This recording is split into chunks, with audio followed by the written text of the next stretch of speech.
नमस्कार दोस्तों, welcome to my channel. I am Sanjeev Khanna. देखिए, आई हैव रियलाइज्ड कि ट्रांजिट के जो हमारे रिजल्ट्स हैं वो लोगों को ज़्यादा अफेक्ट करते हैं, ज़्यादा इंटरेस्टेड रहते हैं लोग ट्रांजिट के रिजल्ट्स जानने में, क्योंकि क्विक झट से आने वाला वो पीरियड होता है। तो जन्मपत्री में लंबा लंबा एक दशाएं होती हैं, तो उसके हिसाब से इंटरप्रिटेशन होती है। तो ये ट्रांजिट के रिजल्ट्स को देखते हुए मैं एक बड़ा इम्पोर्टेंट से ट्रांजिट के लिए आज बात कर रहा हूँ कि अभी 20 जून से देखिए आप, 20 जून से मंगल जो है ना, मार्स, तो ये टॉरस राशि में प्रवेश करेगा। तो टॉरस राशि में आएगा तो वहाँ पे ऑलरेडी यूरेनस है। ठीक है। तो टॉरस में मार्स और यूरेनस की एक कंजंक्शन बन जाता है वहाँ पे, तो ट्रांजिट में। तो ये 20 जून से 2 अगस्त, 2 अगस्त तक, 26 तक ये वहाँ पे रहेगा। ठीक है। और देखिए, सैटर्न इस वक्त पाइसिस में है, तो पाइसिस से अपना थर्ड एस्पेक्ट ये टॉरस पे दे रहा है। ठीक।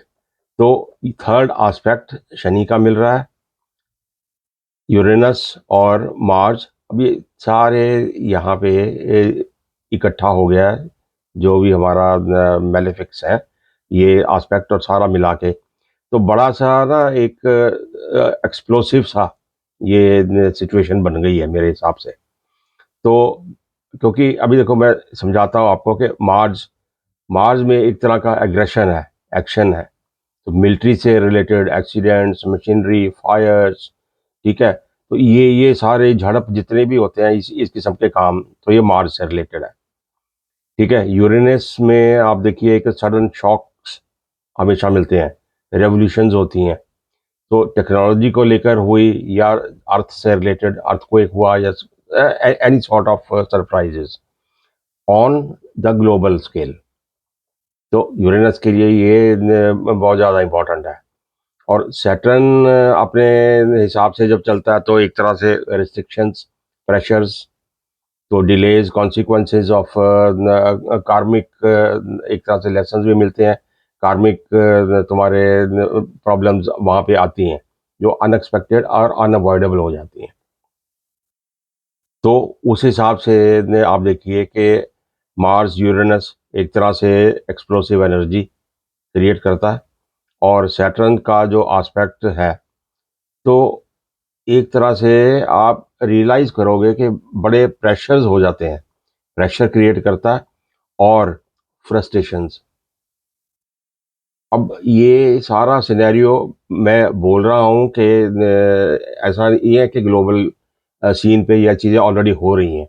आप रियलाइज़ करेंगे कि कैसे ये जो ईरान और यूएस और ये सारी इसकी जितनी पीस डील्स के लिए जितना भी काम चल रहा था, कितना फ्रस्ट्रेटिंग और कितने प्रेशर्स।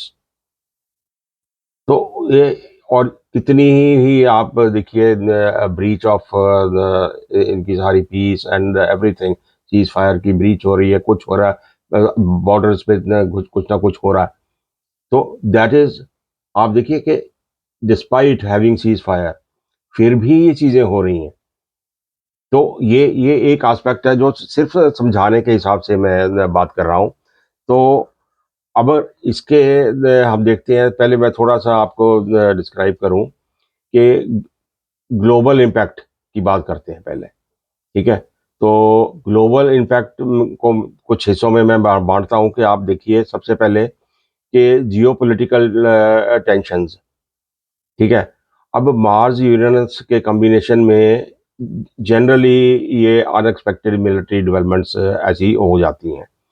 तो पॉसिबिलिटीज ऐसे में क्या होती हैं कि बॉर्डर में कॉन्फ्लिक्ट्स हों। तो अभी एक दो जगह तो हम देख रहे हैं, बट कहीं और भी ये अनअवॉइडेबल हो जाएंगी। Something new will definitely come up.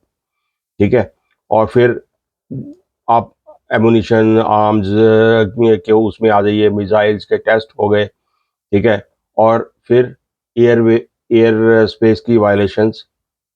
अच्छा, ये तो मिलिट्री से रिलेटेड रहा। अदरवाइज आप देखिए कि टेक्नोलॉजी है यूरेनस, तो साइबर वॉरफेयर वो एक बड़ा इंपॉर्टेंट एस्पेक्ट देखने को मिल सकता है इस पीरियड में हमें।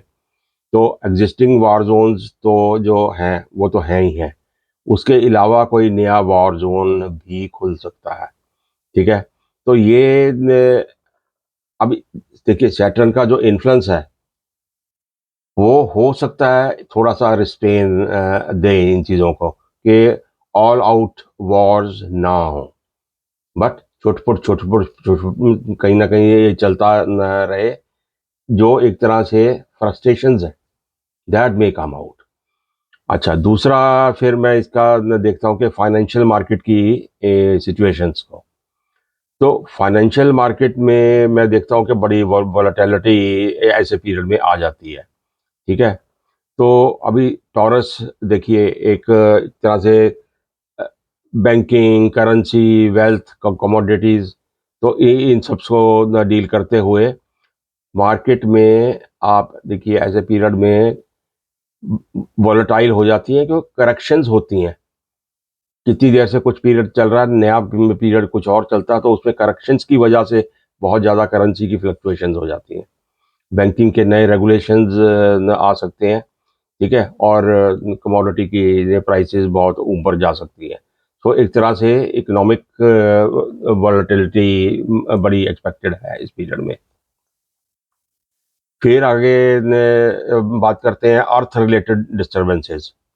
ठीक है, क्योंकि टॉरस अभी एक अर्दली साइन है, अर्थ से रिलेटेड है, तो मार्स यूरेनस का इस अर्थ साइन में, तो आप देखिए कहीं ना कहीं अर्थ को एक वॉल्केनिक एक्टिविटी, कोई माइनिंग एक्सीडेंट हो, कहीं ना कोई बड़े इंफ्रास्ट्रक्चर्स का फेलियर हो। ठीक है, वॉर की वजह से तो कुछ हो तो हो, लाइक नेचुरल वे में कोई फेलियर्स हो सकते हैं। तो और टेक्निकल फील्ड में फेलियर्स हो सकते हैं। एग्जाम्पल, कोई रॉकेट आपने छोड़ा, ब्लास्ट हो गया। ठीक है, और या कोई और आपका सैटेलाइट है एकदम से क्रैश कर गया। तो इस किस्म की ये चीज़ें हो सकती हैं। अब एरिया हम पॉइंट पॉइंट आउट नहीं करते, पर ये ग्लोबल स्टेज पे ये चीज़ें हो सकती हैं। फिर देखिए टेक्नोलॉजी में आप देखिए एआई में आजकल कितनी रेस लगी हुई है। ठीक है, और एआई की डिसरप्शंस हो सकती है। एआई की वजह से ही कोई साइबर अटैक्स हो गया, कोई डाटा ब्रीच हो गए, तो एआई की कंट्रोवर्सीज, तो ये और टेलीकम्युनिकेशन की डिसरप्शंस भी पॉसिबल है। तो ये कोई जैसे ये पावर ग्रिड्स हो गया, अभी ये तो जंग में भी हो सकता था कि पावर ग्रिड में कोई ना कोई हमला कर दे, ऐसा हो जाए, बट नेचुरल वे में भी कोई फेलियर हो सकता है। तो अभी उसके बाद देखिए हम एग्रीकल्चर और फूड सप्लाई की इसके ऊपर इफेक्ट देखते हैं कि टॉरस है, अर्दली साइन है, तो उसकी वजह से आप देखिए फार्मिंग और फूड प्रोडक्शन, तो इसके ऊपर क्यों ये लड़ाई और झगड़े की वजह तो अलग हुई, एक्सट्रीम वेदर जो है उसका भी इफेक्ट आपको देखने को मिलेगा। हो सकता है जबरदस्त कोई बरसात हो जो एग्रीकल्चर की को डिस्टर्ब कर दे। ठीक है, और फूड की कोई इन्फ्लेशन हो जाए किसी भी वजह से, लाइव स्टॉक की प्रॉब्लम्स आ जाएं, तो ये एक्सट्रीम वेदर्स की वजह से ये सारे प्रॉब्लम्स आ सकती हैं। तो ये तो एक तरह से मोटे मोटे किस एरिया में हमारे ग्लोबल सीन पे क्या क्या चेंजेस इस कंजंक्शन और इस शनि के एस्पेक्ट के आ सकते हैं। तो अब थोड़ा सा हम संक्षेप में देखते हैं कि पर्सनल लेवल पे असेंडेंट वाइज ये कैसे कैसे इसका अफेक्ट पड़ेगा, क्योंकि बहुत डिटेल में हम नहीं जाएंगे, क्योंकि आपकी जन्मपत्री सब की अलग अलग है, और एक एक ये ट्रांजिट से पूरा हिसाब किताब तो नहीं देखा जा सकता। तो ये जनरल इम्पैक्ट हो सकते हैं कैसे। अब देखिए एरीज असेंडेंट से शुरू करते हैं। तो एरीज असेंडेंट को हम देखें तो मार्स आपका फर्स्ट एंड एट्थ हाउस का लॉर्ड है, और सेकंड हाउस में ट्रांजिट करेगा। तो सेकंड हाउस में आपका फैमिली में कुछ ना कुछ डिस्प्यूट्स, फैमिली डिस्प्यूट्स हो सकते हैं, कोई एक्सपेंसेस, आपके जो मनी वेल्थ वो that goes toward some unexpected expenses. तो वेल्थ में कोई ना कोई फ्लक्चुएशंस आती हैं आपकी, ठीक है। और फिर कभी आपकी वाणी की वजह से प्रॉब्लम्स आपको आ सकती है, या आपके खाने की वजह से फूड पॉइजनिंग टाइप की चीज़ें कुछ हो जाए, तो वो उसको लेकर कुछ आपके शरीर में या आपकी लाइफ में थोड़ी सी प्रॉब्लम्स इस पीरियड में आ सकती है। तो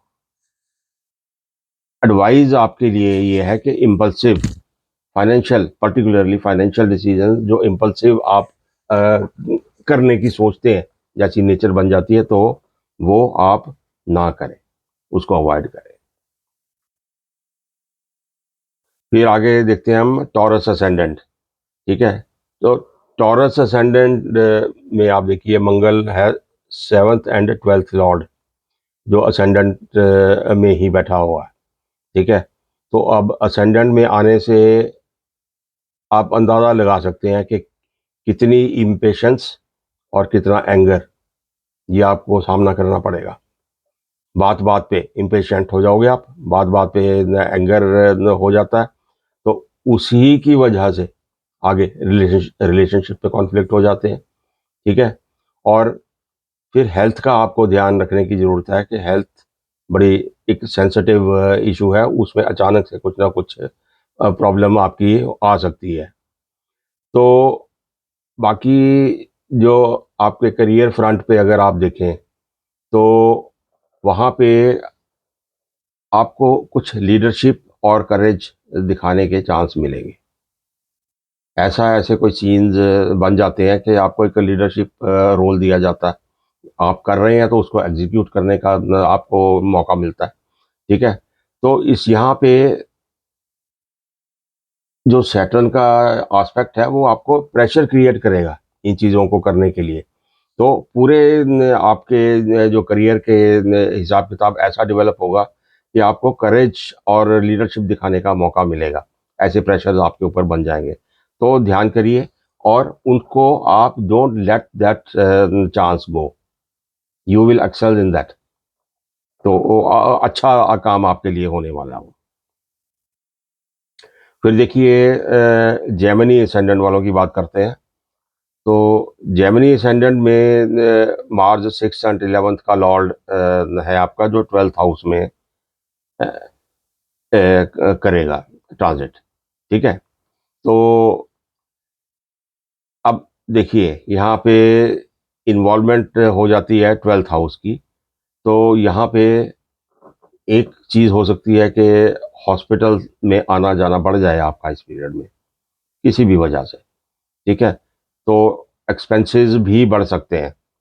तो कोई लंबी बीमारी या कोई ऐसी चीज़ें हैं, तो उनको आप ज़रा एड्रेस करें, ठीक है। मतलब उनकी तरफ केयरलेस आप ना हो, तो हॉस्पिटल के एक्सपेंसेस नहीं तो आपके बढ़ जाते हैं। फिर अनदर थिंग कैन हैपन कि फॉरेन ट्रैवल के कोई चांस बन जाए आपका, बहुत देर से अगर सोच रहे हो कि कोई हॉलीडे पे जाया जाए, या फिर that can be your business related, ठीक है। तो वो फॉरेन ट्रैवल के चांसेस आपके बन सकते हैं। तो बाकी थोड़ा सा आपको इन जनरल थोड़ा सा ध्यान देने की ज़रूरत है।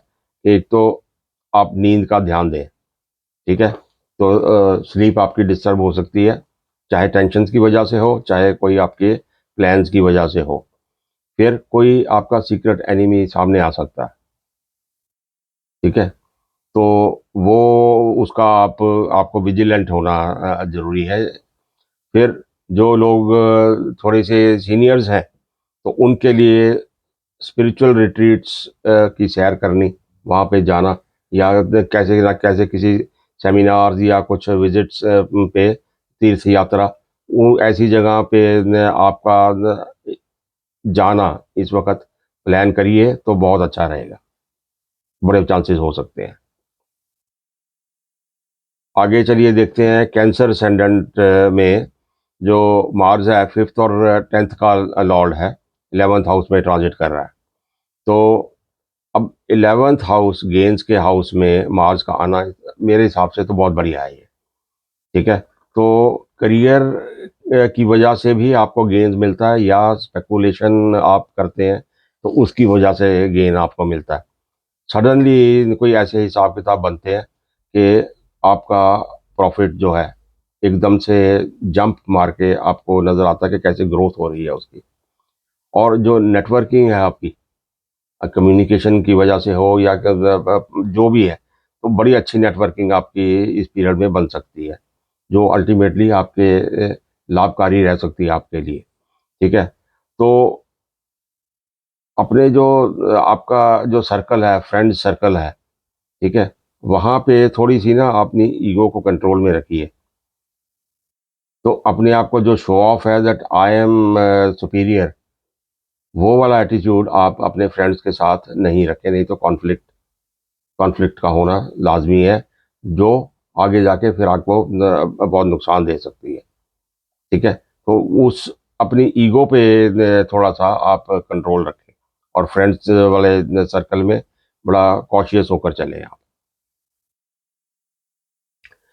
फिर देखते हैं जी लियो असेंडेंट।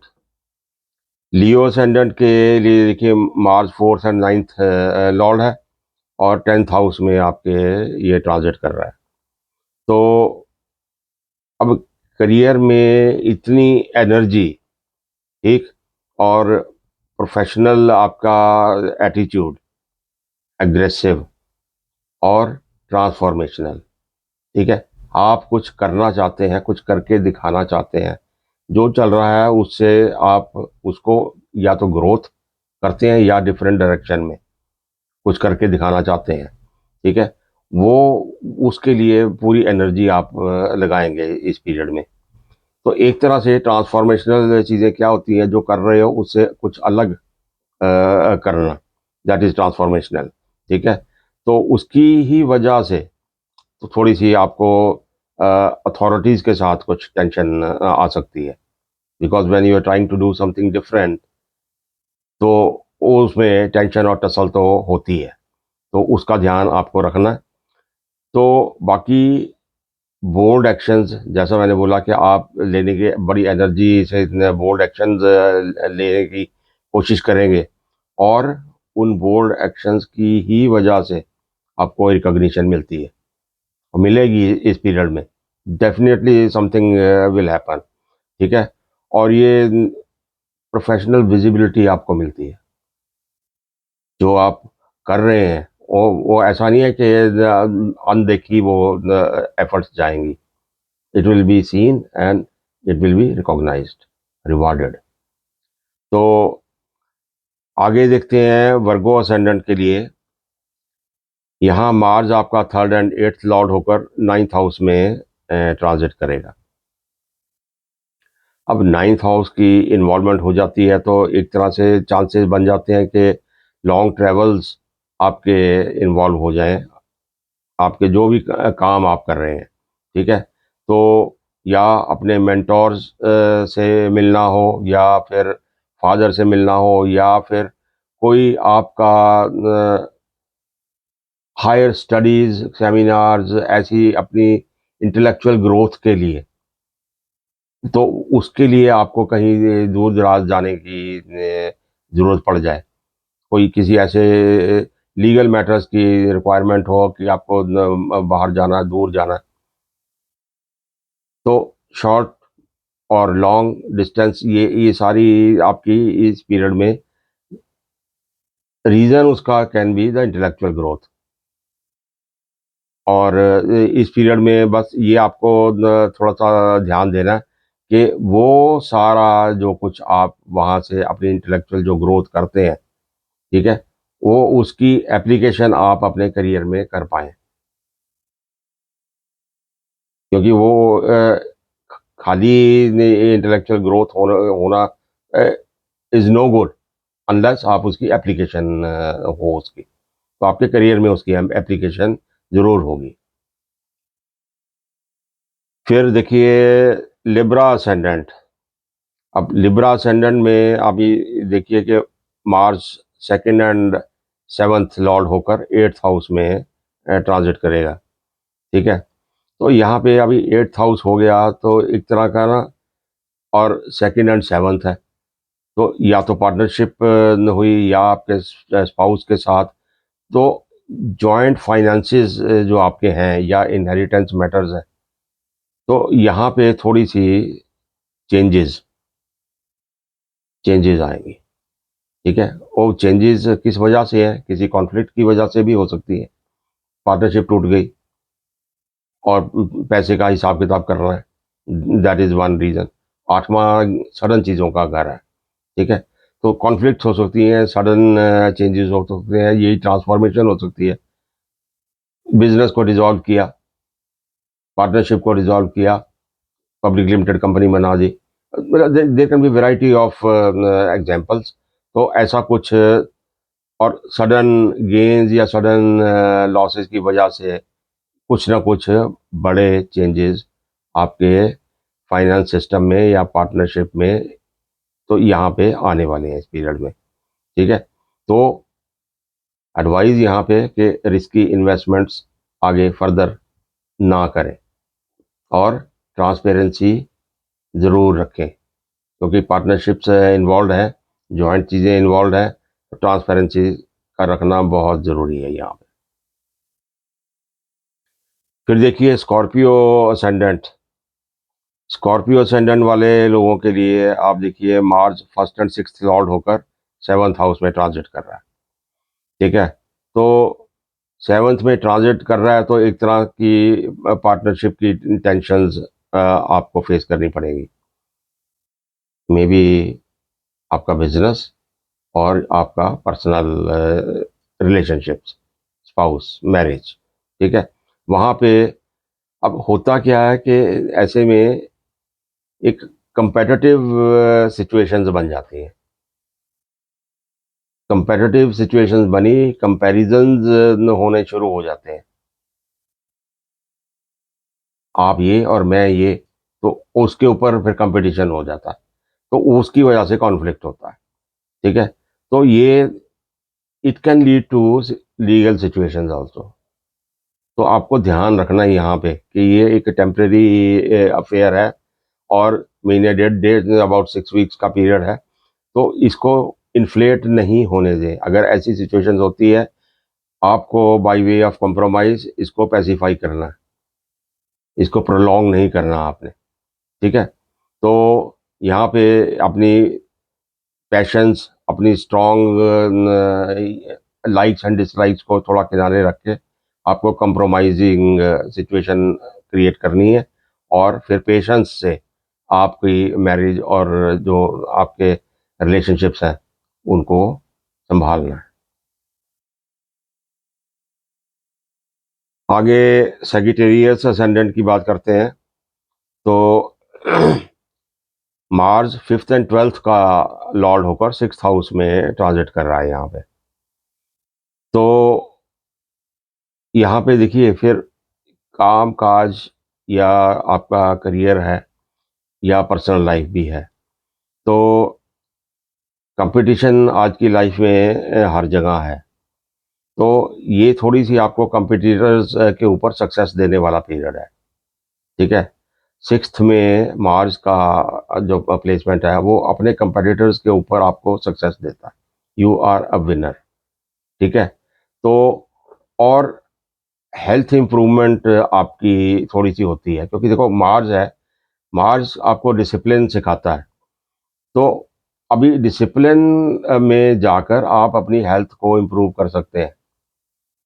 आप किसी अच्छे से डाइट प्लान को रेगुलेट करते हैं, या सुबह शाम वॉक करना, एक्सरसाइज करना, जिमिंग करना है, उसकी वजह से ऐसे ऐसे काम करने हैं, उनकी वजह से आपकी हेल्थ में इम्प्रूवमेंट आती है इस पीरियड में। ठीक है, और वर्कलोड एक तरफ से अगर काम काज ना देखें तो वर्कलोड इंक्रीज हो जाता है, तो वो भी अपने आप में एक एक्सरसाइज बन जाती है, हेल्थ फिर इम्प्रूव होती है। ठीक है, अब हेल्थ वहाँ पे आपकी ख़राब भी हो सकती है टेंशन की वजह से, ओवरलोड की वजह से, फिर उसी को ठीक करने के लिए आप जिमिंग करते हैं, आप सैर करते हैं, आप अच्छी डाइट लेते हैं, तो ये सारी चीज़ें कनेक्टेड हैं। तो इनसे रिलेटेड कोई ना कोई अभी आपके लाइफ में कुछ ना कुछ इंसिडेंट्स होंगे इस पीरियड में। फिर देखिए जी, कैप्रिकॉर्न असेंडेंट। कैप्रिकॉर्न असेंडेंट में 4th एंड 11th का लॉर्ड होकर मार्स 5th हाउस में ट्रांजिट करेगा। अब 5th हाउस में आ गया, ठीक है, आपकी इमोशंस हैं, मार्स आया वहां पे और अंदर से बड़ा उछाल देता है आपको, स्पेकुलेशन करने के लिए बड़ा ईगरनेस आती है आप में, ठीक है, कि ओ ये ऐसी ऐसी जगह आप इन्वेस्ट करो या कोई सट्टा लगाओ, कुछ भी करो। ये तो एक चीज़ हुई। फिर दूसरी, बच्चों के मामले में आप डिसिप्लिन क्रिएट करने के लिए बड़े एग्रेसिव वे से, डिसिप्लिन्ड वे से रादर, तो आप काम करते हैं। फिर अगर क्रिएटिव कोई प्रोजेक्ट्स आपके चल रहे हैं तो वहाँ पे क्रिएटिविटी आपकी बिल्कुल विजिबल होती है, सामने आती है। तो बहुत पॉजिटिव है इन इन चीज़ों के लिए। फिर रोमांस में 5th हाउस इन्वॉल्व हो जाता है, तो रोमांटिक रिलेशनशिप्स में हैं आप, तो वहाँ पे एक्साइटमेंट क्रिएट करता है ये बहुत ज़्यादा। तो ओवर एक्साइट आप हो सकते हैं, जिसको आपको कंट्रोल करना है। You go just with the flow. Over excite होकर कोई ऐसा काम नहीं करें कि जिसकी वजह से रिलेशनशिप आपका खराब हो, ठीक है। तो रिस्क टेकिंग अवॉइड करें आप, अडी एडवाइस आपके लिए। फिर सर देखिए आगे, एक्वेरियस असेंडेंट। एक्वेरियस असेंडेंट में मार्स 3rd एंड 10th का लॉर्ड होकर 4th में ये ट्रांजिट कर रहा है। तो 4th में देखिए प्रॉपर्टी मैटर्स आ गए, आपकी होम रेनोवेशंस हो गई, डोमेस्टिक कॉन्फ्लिक्ट्स हो गई, ठीक है, और करियर रिलेटेड रीलोकेशंस हो गई आपकी, ठीक है। फिर आपकी व्हीकल्स हो गए, ट्रांसपोर्टेशन, ये ऐसी चीज़ें होंगी जहाँ पे अभी आपको विजिलेंट रहना है। किसी एक्सीडेंट के लिए भी आपको नया व्हीकल्स भी आप खरीद सकते हैं ऐसे पीरियड में।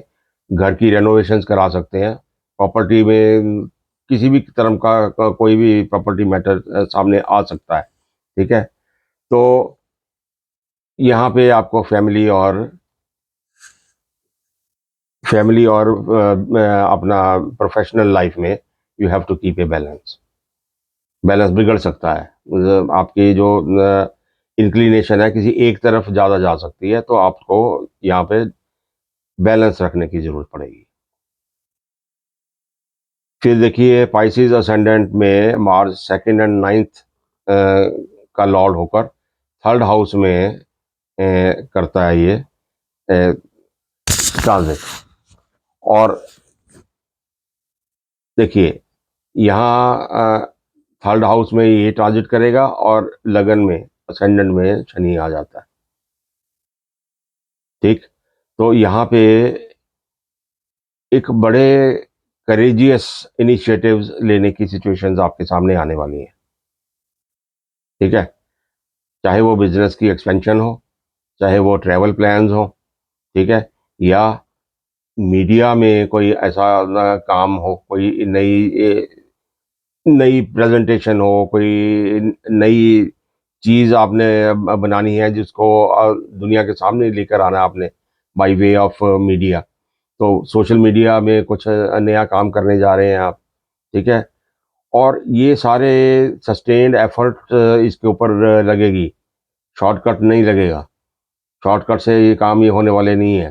तो सस्टेन्ड एफर्ट्स लगाकर वेल प्लान्ड एक नया और मीडिया और का इस्तेमाल करके आप अपनी एक्सपेंशन या ट्रैवल प्लान्स बनाने वाले हैं। तो ये सब इस पीरियड में आपके सामने होगा। तो आप ये सारी सिचुएशंस हो सकती हैं। तो हम एक मोटे-मोटे तौर पे अगर मैं आपसे बात करूँ कि पॉज़िटिव ज़्यादातर कौन से असेंडेंट्स हैं जो पॉज़िटिव रहेंगे? तो मोटी-मोटी बात, तो cancer, Leo, Sagittarius and Pisces. तो ये स्ट्रांगली पॉज़िटिव रहेंगे इस पीरियड में। और जो ज़्यादा चैलेंजिंग रहने वाले हैं तो वो होंगे taurus, Libra, Scorpio and Aquarius. ठीक है। और जो एरीज, विर्गो एंड कैप्रिकॉर्न है, ये बड़े अनप्रडिक्टेबल से रहने वाले हैं। ठीक है। तो ये जो एक्सप्लोसिव ट्रांजिट है 20 जून से 2 अगस्त तक। ठीक है। तो ग्लोबल शॉक्स, मार्केट वोलेटिलिटी और ये सारी चीज़ें यहाँ पे होंगी। कुछ इंडिविजुअल लेवल पे आप रियलाइज करेंगे, कुछ आप ग्लोबल लेवल पे इसे रियलाइज करेंगे और एक्सपीरियंस करेंगे। तो let's hope for the best. और चलते चलते चैनल को जरूर सब्सक्राइब करिए और वीडियो को लाइक करिए। Thank you.